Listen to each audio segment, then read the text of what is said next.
1987 में एक परिवार दिल्ली के गांधीनगर में एक सस्ता किराए का घर लेता है।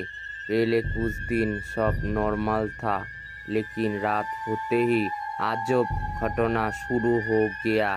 कभी सीढ़ियों पर भारी कदमों की आहट, कभी आंगन की चारपाई का अपने आप हिलना, और सबसे डरावनी बात, ऊपर वाले बंद कमरे की खिड़की से औरत की धुंधला चेहरा दिखाई देना।